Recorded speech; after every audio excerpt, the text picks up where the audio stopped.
My fiance had a perfect crush. 3 years of loving him from a distance. The night before our wedding. They slept together, wrecked her dress. When I said I wanted to call it off, she laughed at me. I just didn't want to look back and wish I'd done it. After tomorrow, I'm yours forever. Can't you be the bigger man? So I turned around and put together one hell of a gift for the two of them. Wished them a long, miserable life together. Later, she came crawling back crying, begging me to forgive her. I held up my hand and showed her the ring. Sorry, babe. I'm married. I was at the venue, going over the last details for the next day when my phone buzzed. Video number I didn't recognize. I tapped it. It was Chloe in her wedding dress. Pair of big hands on her waist. Her skin normally pale, gone blotchy and red. All those layers of tulle tried to hide what was happening under them. By the end of the clip, the dress, custom hand-drawn, months in the making, was a mess of stains. Then a text from the same number. So what if you're marrying her? I'm the one she actually loves. My vision went black. Something cinched around my chest like wire and pushed all the air out. I stood there not breathing for what felt like a year. The coordinator saw my face and asked carefully. Mr. Vance, just confirming. She's wearing the sneakers with the main gown for the reception, right? I snapped back, God. I felt pathetic. Back when we were planning all this, Chloe had complained that heels all day would kill her. So I'd spent a stupid amount of money having a pair of designer sneakers made to match the gown. 10 minutes before that video came through, I'd been standing there, wondering if I should add gel insoles in case her feet still hurt. And what was she doing wearing the dress I designed? Sleeping with the guy she'd been hung up on for years. Calling it a bachelorette party. That dress cost me months of salary. Cut to her measurements. Something in my chest went dull and sharp at the same time. I nodded at the coordinator without hearing myself and I drove home. The apartment was still strung with lights. Our engagement photos hung over the couch. Red accents everywhere. The red looked like blood. I dropped onto the couch and thought about the guy in the video. I knew him, Tyler Brooks. Chloe's senior in college. The one she chased for 3 years and never got. The one that got away. Best friend had brought him up once early on. I didn't care. It was college. Everybody's got a past. Besides, Tyler was married. He was a closed chapter. He was never supposed to touch our life again. I thought I had her present. I thought I had her future. That video took both. I dragged a hand down my face and called her. No answer. Guess she was busy. So I called Liam instead. Went to the same school she did. He picked up on the second ring laughing. Dude's getting married tomorrow and he's got time for me. I skipped the small talk. Liam. I need a favor. Pull everything you can find on Chloe and Tyler Brooks. Every detail. I need it tonight. His voice dropped. Ethan.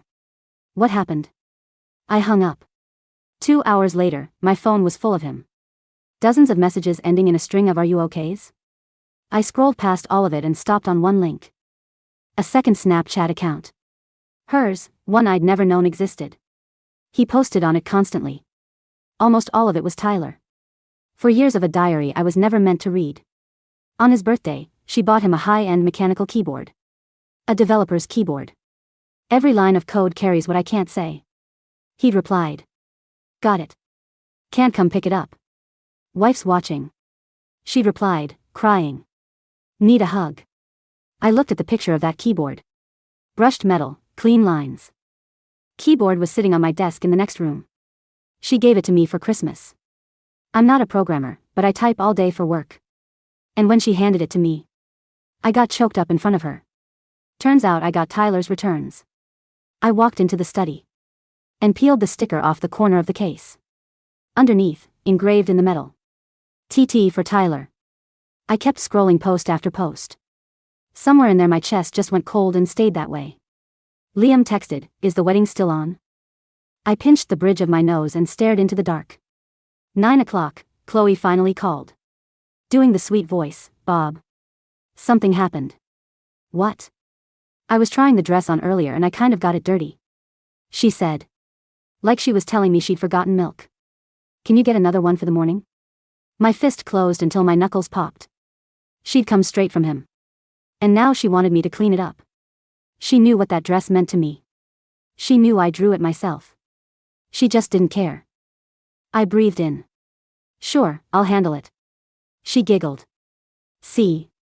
This is why you're the best. And after the wedding, we're flying straight to Iceland. Iceland. The Northern Lights. Made that wish on our 2nd anniversary. They say couples who see the aurora together never split up. Because I wanted the rest of my life with her.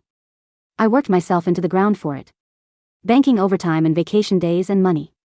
And she kept pushing it back. Something always came up in the one time she wanted to go. I was buried in a project and couldn't get away. She blew up at me, said, fine. She'd go with the girls and she was blocking my number. I felt so guilty. I sent her $8,000 for the trip. She sent me a wall of hearts. Now I was looking at her other account at posts from those exact dates. She didn't go with the girls. She went with Tyler. Their fingers laced together under all that green light. Last night of the trip, a photo of a wrecked hotel bed. Wrappers on the floor. Cabbage finally caught my moon. I thought I was going to be sick. Her voice was still chirping in my ear.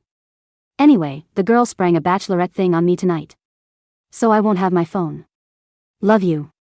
Bachelorette party. Sure. I made my voice pleasant. Have fun. Funny timing, actually. My ex reached out. She wants to meet up tonight. Get some closure. She detonated your ex tonight. What kind of ex asks to meet up the night before your wedding? What exactly are you two going to be doing in the dark? Okay.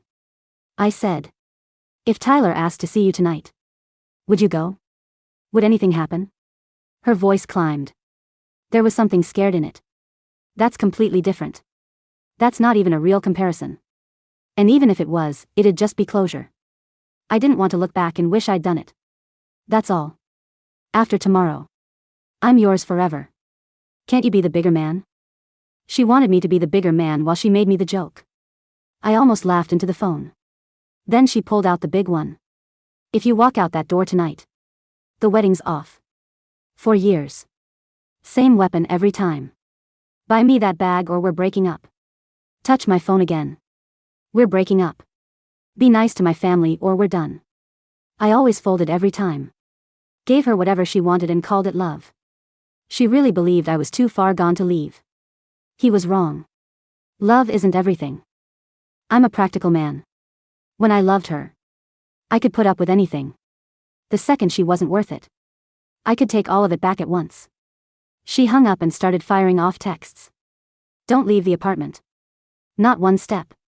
If I hadn't seen the video, I'd have thought she was just jealous over me. Now I knew it was theater. Didn't answer. Then somebody started pounding on my door. Liam plus 3 of my groomsmen. I tried to keep my face flat. What are you guys doing here? Liam pushed past me inside. Drop the act, man. We know. One sentence and I was done. My eyes went hot. 4 years of it. Of course it hurt. She was the reason I got up early. The reason I stayed late. I basically stood in front of God and promised her everything I had. And she sold it for nothing. Liam put a hand on my shoulder. Here, say the word.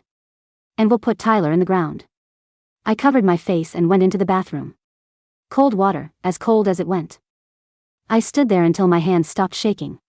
When I came back out, my phone buzzed. Unknown number again. Nice venue you booked. She's very flexible. Photo of the hotel bathroom. My couch is small. All 4 of them saw it. And all 4 of them were on their feet. Before I could turn the screen over, I put an arm out and stopped them. My chest felt like a cold room. Don't get your hands dirty on garbage. I've got a better idea. I'd wanted to walk away clean. Clearly weren't going to let me all night. The phone buzzed unknown number first. Then Chloe's account. Photos, clips. Send, delete. Send, delete. Then, oops. Wrong chat. Sorry, babe. A screen full of this message was deleted. What did they think I was? A toy? I sat there holding the phone until the last of it drained out of me. They wanted to play dirty. Fine. Then. I had no reason to protect anybody's dignity. I didn't sleep. I saved every photo and video the unknown number sent. Pulled screenshots from Chloe's second account. and cut it all into one clean 6-minute video. Then I found Tyler's wife's number and what Liam had dug up, and called her personally to invite her to the wedding. Last I hired a local crew to live stream the whole ceremony. On TikTok, sun was coming up. By the time I finished, I drove to the venue. Chloe was in the chair getting her makeup done. She looked wrecked, circles under her eyes. No color in her face. She saw me and immediately soured. Where have you been? Do you have any idea how little sleep I got last night? Because of you? Because of me. I didn't say anything. I didn't even have it in me to call her a liar. The silence got to her and she softened. Why are you acting like this? I was just stressed. It's my first wedding. Okay? I'm allowed to be nervous. I smiled with nothing behind it. Don't worry, I won't bother you anymore. She went still. Then she stood up out of the chair, glaring. What's that supposed to mean? I complained once. You're the one who begged me to marry you there. It was my fault I'd forced her into this. He was the one who used to describe our house to me. The couch, the dog. The yard. Now she talked like I'd taken her hostage. And she'd let another man laugh at me over and over. Did she really think I'd never walk? I was only standing there for one reason. To make her pay for it. I'm not a dog. She scoffed. What is it? Now that you've finally got me. I'm not worth anything. I looked at her calm and handed her the garment bag. Your dress fixed her mood. At least you're good for something. Then she unzipped it and her face dropped. Why is it the same one? Too late to get another. She was quiet for a second. Then shrugged. Whatever. It's your wedding. If you don't mind looking cheap. Why would I care? The ceremony started a little after that. Soft music, chandeliers. The whole thing. I stood at the front and watched her come down the aisle. I pictured that walk 1,000 times in every version of it. I was so happy I couldn't stand up straight. Now I looked at her and all I felt was disgust. Her dad put her hand in mine. Our Chloe's a sweet girl, smart, too. You're a lucky man, Ethan. Take care of her. He kept going. Tearing up. Halfway through. Chloe looked up at me with her eyes shining. He's a hell of an actress. Anybody watching would have sworn she was in love. We used to talk about this exact moment. I told her, I'm gonna cry like a baby up there. I know it. She'd smirked. I mean, marrying me is the best thing that'll ever happen to you. So it tracks, but I'm never letting you live it down. Well, Chloe. I'm not crying today. Let's see how you do. We turned to the officiant. Hand in hand. He smiled into the mic. Ethan Vance, do you take Chloe Bennett to be your lawfully wedded wife? To have and to hold in sickness and in health. For richer or for poorer, as long as you both shall live. I said nothing. She elbowed me. Her eyes flashed. Say it. Are we doing this or not? I looked at her. I smiled. I let go of her hand. I took the mic from the officiant, and I started talking. The silence in the grand ballroom was sudden, heavy, and thick enough to choke. On. The officiant's smile froze mid-frame, his eyes darting between me and the wireless microphone now resting in my right hand. Next to me, Chloe's grip on. Her bouquet tightened until her knuckles turned a stark, unnatural white. The delicate peonies trembling in her hands rustled softly against the silk of her dress, the dress that, under the harsh, unyielding light of the chandeliers, looked less like a romantic masterpiece and more like a crime scene. Ethan? Chloe whispered, her voice dropping an octave, losing its airy, theatrical bride cadence. What are you doing? Put the mic down. You're making a scene. I didn't answer her. I didn't even look at her. I looked past her, straight toward the back of the venue where Liam sat in the tech booth beside the lighting crew. He was waiting. The moment I raised my left hand and gave a simple, clear nod, Liam hit the master switch on the venue's integrated AV system. The ambient classical violin track died instantly. In its place, a sharp, digital chime echoed through the high-vaulted ceiling, followed by the heavy, low hum of the dual 120-inch projector screens lowering smoothly on either side of the floral altar. Gasps rippled through the front rows. Chloe's mother shifted in her seat, adjusting her pearl necklace, a confused smile still plastered on her face. Her father frowned, his heavy brow furrowing as he looked up at the left screen. Ethan, seriously, Stop this. Chloe hissed, reaching out to grab my forearm. Her manicured nails dug into my sleeve. Is this some stupid prank? You're embarrassing my family. I stepped back smoothly, breaking her grip. My movement was so calm, so devoid of heat, that it startled her more than a slap would have. The screens flickered to life. The high-definition display didn't start with a slideshow of our engagement, photos, or a sweet message about our 4 years together. It started with a raw, high-frame rate video file.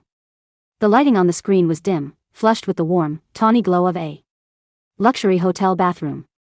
The camera angle was slightly tilted, captured on an iPhone held by a man's thick hand. In the frame was Chloe. She was wearing the exact dress she was standing in right now, or rather, what was left of it. The hand-drawn tulle was torn at the hip, the intricate embroidery pulled apart, and the ivory fabric stained with dark red wine and foundation. Her back was pressed against the marble vanity. She was laughing, that light, throaty laugh I had spent 4 years buying designer bags and working overtime just to hear. He actually drew this himself? Tyler's voice boomed from the venue's surround sound speakers, deep, arrogant, and crystal clear. Looks tight, babe. Must have taken him months. Who cares? Chloe's voice answered on the video, ringing out over the 200 silent guests. He's a pushover. He'll clean it up in the morning. He always does. The video cut abruptly to a side-by-side gallery of screenshots. On the left, my bank transfer statements from 18 months ago, an $8,000 wire transfer labeled Iceland trip/Chloe's girls getaway. On the right, photos pulled directly from her secondary Snapchat account. Chloe and Tyler, fingers locked together beneath the green glow of the aurora borealis, framed by the velvet headboard of a 5-star hotel room in Reykjavik. The crowd didn't scream or shout right away. The shock was too absolute. Instead, a collective, sharp intake of breath washed over the room like a cold wave. In the third row, on the groom's side, where I had personally arranged for her to sit, a woman in a simple, tailored navy suit stood up slowly. It was Sarah Brooks, Tyler's wife. She didn't make a sound. She didn't cry. She simply pulled out her phone, raised it toward the screen, took 3 clear photographs of the evidence displaying her husband's betrayal, turned around, and walked down the aisle toward the exit. As she passed the back rows, her gaze briefly met mine. She gave me a single, grim nod of quiet gratitude. Turn it off. Chloe screamed. The actress was completely gone now. Her face was flushed red, blotchy and frantic, exactly as it had appeared in the video from the night before. Turn it off. Liam, you bastard, turn it off. She turned to her father, her hands flying to her head, nearly dislodging her custom veil. Dad. Do something. Make him stop. Her father didn't move. He sat frozen in his suit, his face drained of all color, staring at the screen where a clear screenshot of Chloe's private diary posts showed her mocking him, mocking my family, and detailing every dollar she had extracted from me over 4 years. Chloe turned back to me. Her hands were shaking violently now. The dirty sneakers I had custom ordered for her, the ones she had worn to hide the fact that her ankles were bruised from the night before, peeked out from under the ruined hem of her gown. Ethan. Ethan, please, she sobbed, stepping toward me, her arms reaching out in a desperate, frantic gesture. It's not what it looks like. He tricked me. He came to my room, he pushed his way in. I was scared. You were scared? I asked softly into the microphone. My voice didn't tremble. It was flat, clear, and carried to every corner of the room. You looked pretty. Relaxed in Iceland. On my $8,000. I was going to tell you, she lied, her voice rising to a shriek. I was going to cut him off forever after today. After tomorrow, I was yours. I told you that. Can't you be the bigger man? I stared at her. I looked at her face, the face I had memorized over 4 long years, the face I had stayed up until 3 a.m. designing a wedding dress for, the face I had sacrificed my pride, my rest, and my self-respect to keep smiling. And for the first time since I met her, I felt absolutely nothing. No, I said quietly into the mic, I don't think I will. I turned my head toward the small digital camera mounted on a tripod at the center aisle, the camera streaming live to the TikTok account Liam had set up 3 hours ago, which had already amassed over 400,000 live viewers watching the train wreck unfold in real time. To everyone who showed up today, I said, addressing the room, the bar is open and the food is paid for. Enjoy the party. I won't be staying. I dropped the microphone onto the velvet runner. It hit the floor with a dull, heavy thud that echoed through the speakers. I turned on my heel, stepped off the platform, and walked down the aisle. Chloe lunged forward, grabbing at my suit jacket, but my groomsmen, Liam, Marcus, and David, stepped smoothly in front of her, forming a wall of dark suits. Ethan, don't walk out that door, her voice screeched behind me, cracking with pure panic. If you walk out that door right now, we are over. Do you hear me? We are never getting back together. You'll regret this for the rest of your life. I didn't slow down. I pushed open the double oak doors of the venue, stepped out into the bright, crisp morning air, and didn't look back once. By 3 p.m. that afternoon, my life was entirely rearranged. I didn't go back to the apartment we shared. I had already packed my clothes, my personal documents, and my design equipment into 2 large duffel bags at 5 o'clock a.m. before driving to the venue. They were sitting neatly in the trunk of my sedan. I drove straight to the bank. Because Chloe and I were never legally married, our financial separation was swift and uncompromising. I removed my name from our joint lease, canceled the shared credit cards she used for her personal expenses, and closed the savings account where I had been depositing money for our future home down payment. Every cent in that account had come directly from my salary and freelance graphic design work. I had the tax returns and wire records to prove it. While I sat in the quiet, air-conditioned office of the bank manager, my phone was violently vibrating against the wooden desk. 37 missed calls from Chloe. 14 missed calls from her mother. 8 missed calls from her father. 102 messages. I didn't open a single text. I opened my contacts, selected Chloe's profile, tapped select all media, and permanently deleted 4 years of photos, voice notes, and videos. Then, I blocked her number, her mother's number, and her father's number. By 6 p.m., the internet had taken over the execution I started. The live stream clip had been clipped, edited, and re-uploaded across every major social media platform. By evening, #StainDressWedding and #EthanVance were trending nationally. The side-by-side video of Chloe laughing about my custom gown while wearing it in a hotel bathroom had racked up 15 million views on TikTok alone. The online community did what it does best, they dug. Within 6 hours, internet sleuths had identified Tyler Brooks. They found his LinkedIn profile, his position as a senior lead software engineer at a prominent tech firm, and his corporate bio.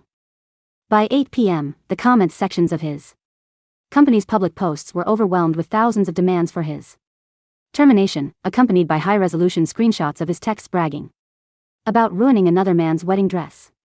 By midnight, Liam met me at a quiet, low-lit steakhouse on the outskirts of the city. He slid a glass of scotch across the table to me and slumped into the booth. Tyler's wife filed for emergency divorce at 5 o'clock, Liam said, taking a sip of his own drink. She froze his personal accounts and locked him out of their house in the suburbs.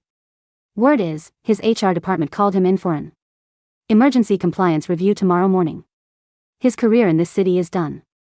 I looked down at the amber liquid in my glass. And Chloe? She tried to go back to your apartment, Liam replied, shaking his head with a grim smile. The landlord met her at the door with a locksmith. Since you pulled your name off the lease and paid out your half of the remaining month, and she couldn't prove income to cover $3,000 a month on her own, they gave her 24 hours to surrender the keys. I nodded slowly. I picked up my glass and swallowed the whiskey. It burned going down, sharp and clean, cutting through the dull numbness that had settled into my ribs. What are you going to do now, man? Liam asked gently. You spent 4 years building a life around that girl. You gave up your studio space, you sold your motorcycle, you took extra corporate contracts just to pay for her lifestyle. I looked out the window at the city lights reflecting off the dark street below. I'm going to buy my studio back, I said. And then I'm going to go to Iceland. Liam paused, his glass halfway to his mouth. Iceland? Alone? No, I said, a faint, real smile finally touching the corners of my mouth. Not to track down moonbeams or take fake photos for social media. I'm going because I paid $8,000 for a trip 2 years ago, and it's time I actually got what I paid for. 2 years passed. In the world of fast media, internet scandals blow over in weeks, but the real-world consequences linger forever. I didn't waste those 2 years waiting for the dust to settle. I poured every ounce of energy that had previously been drained by Chloe's emotional blackmail back into my own life. I rented an old, high-ceilinged loft in the creative district. I bought back a custom motorcycle. I restarted my independent graphic design firm, focusing on bespoke branding and custom apparel architecture. Without the constant financial drain of Chloe's luxury handbag requests, high-end dinners, and endless bailouts, my savings account didn't just recover, it tripled. 6 months after the wedding that never happened, I took that solo trip to Iceland. I stayed in a quiet, secluded timber cabin near Vik, far away from the commercial tourist traps. One cold, silent Tuesday midnight, standing on the black sand beach with a hot thermos of coffee in my hands, the sky above me tore open into ribbons of brilliant, electric green and deep violet. There was no drama. No demands for specific angles. No crying over missed photo ops. Just the raw, vast beauty of the world, quietly existing without needing anyone's permission. It was on that black sand beach that I realized I was entirely, completely healed. A year later, through a commercial architecture project for a new boutique hotel, I met Maya. Maya was a landscape architect. She was 30, articulate, grounded, and possessed a quiet, radiant confidence that filled a room without ever needing to shout. She didn't play emotional games. She didn't use threats of leaving as a weapon to get her way. When she was annoyed, she said so directly. When she loved something, she celebrated it openly. The first time she came over to my loft, she noticed a framed architectural sketch hanging in my hallway, a clean, intricate blueprint of a structural gown I had drawn during my university days. You drew this? She asked, leaning in close to inspect the fine pencil work. A long time ago, I said, leaning against the doorframe with 2 cups of tea. Before I realized some designs aren't worth the fabric they're printed on. Maya turned around, looking at me with her clear, dark eyes. She didn't ask for the gossip. She already knew the outline of my past. I had been completely transparent with her from our second date. The dress wasn't the problem, Ethan, she said softly, walking over and taking her tea from my hand. The draft was beautiful. You just built it for a foundation that couldn't hold weight. 16 months after our first date, I asked Maya to marry me. There was no extravagant $8,000 trip required, no public spectacle, no desperate attempts to buy her affection. I asked her on a rainy Sunday morning in our kitchen while we were making coffee in our pajamas. She smiled, laughed, pulled my face down to hers, and said yes before I could even finish opening the box. We planned our wedding in 3 weeks. No 200-person guest list. No live streams. No custom-drawn designer gowns that cost months of salary just to prove a point. We hired a small, sunlit chapel overlooking the coast, invited 30 of our closest friends and family, including Liam, who stood as my best man, and spent a total of $4,000. Maya wore a simple, elegant ivory silk slip dress she bought off the rack for $600. She looked breathtaking. When the officiant asked me if I took Maya to be my wife, I looked into her clear, steady eyes, held her warm hand in mine, and said, I do, without a single shadow in my mind. We were married on a Saturday afternoon in late September. 3 months after my wedding to Maya, I was returning to my studio after a late afternoon meeting with a commercial client downtown. It was a chilly, damp Thursday evening. Rain was falling in a steady, thin drizzle, slicking the pavement of the industrial alley where my private studio entrance was located. I pulled my coat tight around my shoulders, holding a leather portfolio under my arm, keycard in hand, ready to unlock the heavy glass door. Ethan? The voice came from the shadow of the brick awning next to the door. It was raspy, thin, and hesitant. I stopped. I didn't flinch. I slowly turned around. Standing under the dripping copper gutter was Chloe. If I hadn't known her face for 4 years, I might not have recognized her. The immaculate, polished woman who refused to wear anything unless it had a designer label was completely gone. She was wearing a faded, oversized trench coat that looked 2 sizes too big, flat rain boots that were caked in mud, and her hair, once meticulously dyed and styled, was dark at the roots and pulled back into a messy, flat ponytail. Her face was thin, her cheekbones hollow, and heavy, dark purple circles bruised the skin beneath her eyes. She stepped out of the shadow into the dim light of the street lamp. Her hands were tucked deep into her coat pockets, shivering visibly in the November chill. "Ethan," she repeated, her voice cracking. I knew you still had your studio here. I've been waiting for 2 hours." I stood my ground, my key card still held loosely in my fingers. I kept my distance, about 6 feet of wet pavement between us. "Chloe," I said. My voice was neutral, devoid of anger, heat, or curiosity. It was the tone I used with courier drivers or late-night delivery services. "What are you doing here?" At the sound of her name spoken in that dead, flat tone, her eyes swelled with tears. She took a small, desperate step forward. I needed to see you," she sobbed, pulling her trembling hands out of her pockets. Her knuckles were red and chafed from the cold. "I needed to talk to you. You blocked my number. You blocked everyone who tried to reach out for me." "That was the point," I said quietly. "Ethan, please," she cried, stepping closer, her hand reaching out toward my coat sleeve just as she had at the altar 2 years ago. "Please, just give me 5 minutes. That's all I'm asking. 5 minutes."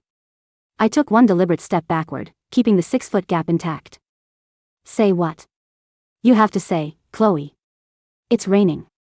She choked back a breath, wiping her wet cheeks with the back of her dirty sleeve. "I made a mistake," she whispered, her voice trembling so violently her teeth chattered. "It was the biggest mistake of my life. I was young, I was stupid, I was terrified of getting married and losing my freedom. Tyler manipulated me. He knew how to press my buttons, he knew I was vulnerable that night." "Tyler was married," I interrupted calmly. "You took a second Snapchat account to log 4 years of affair posts. You went to Iceland on my money." I was confused, she screamed softly, desperate tears streaming down her face. "I thought I wanted him because I couldn't have him. But the moment you walked out of that venue, the moment you left me standing there, I realized he was nothing. He's a coward, Ethan." She took another step, her voice rising in frantic, rhythmic waves. "Do you know what he did after that night?" she sobbed.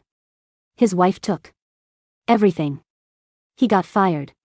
And when I went to him, when I told him we could be together now, he blamed me for destroying his life. He screamed at me. He called me a whore and threw me out of his apartment." I listened to her words. 2 years ago, hearing her suffer might have given me a dark, bitter sense of satisfaction. Now, it was just pathetic. It was the predictable, messy physics of bad choices coming back to hit the person who threw them. "My family disowned me for months," Chloe continued, her arms wrapping tightly around her thin torso as she shook with cold and shame. "My friends stopped talking to me. The video, everyone saw it, Ethan. I couldn't get a decent job in the city. I had to move into a tiny studio in the suburbs. I've been working as a receptionist for a dental office making minimum wage. I lost everything." She dropped to her knees on the wet pavement. Right there, under the light of my studio entrance, in the cold rain, she collapsed onto her hands and knees. Her designer pride, her vanity, her endless emotional leverage, all of it crumbled into the dirty puddle surrounding her boots. "I tried to hate you," she wept, looking up at me through wet, matted strands of hair. "I tried so hard to tell myself you were mean, that you were cruel for what you did at the wedding. But I couldn't. Because you were the only man who ever actually loved me. You drew that dress for me. You worked overtime for me. You looked at me like I was the only thing in the world that mattered." She reached out across the wet asphalt, her fingertips hovering inches from my shoes. "Please, Ethan," she begged, her voice raw, pathetic, and broken. I've paid for it. I've suffered for 2 years. I've thought about you every single day. I know. We can't go back to how it was right away. But let me make it up to you. Let me earn your trust back. I'll do anything. Just give me another chance.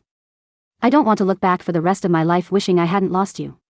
She used her own words, the exact words she had sneered into the phone the night before our wedding when she told me she was meeting Tyler for closure. I just didn't want to look back and wish I'd done it. I looked down at her as she knelt in the rain. There was no rage in my chest. No satisfaction. Just a profound, crystal clear realization of how tiny she truly was. She had never loved Tyler, and she didn't love me now. She was simply a parasite that had starved after being detached from its host, desperate to crawl back to the only source of warmth it had ever known because the cold world outside had finally refused to tolerate her games. Chloe, I said softly.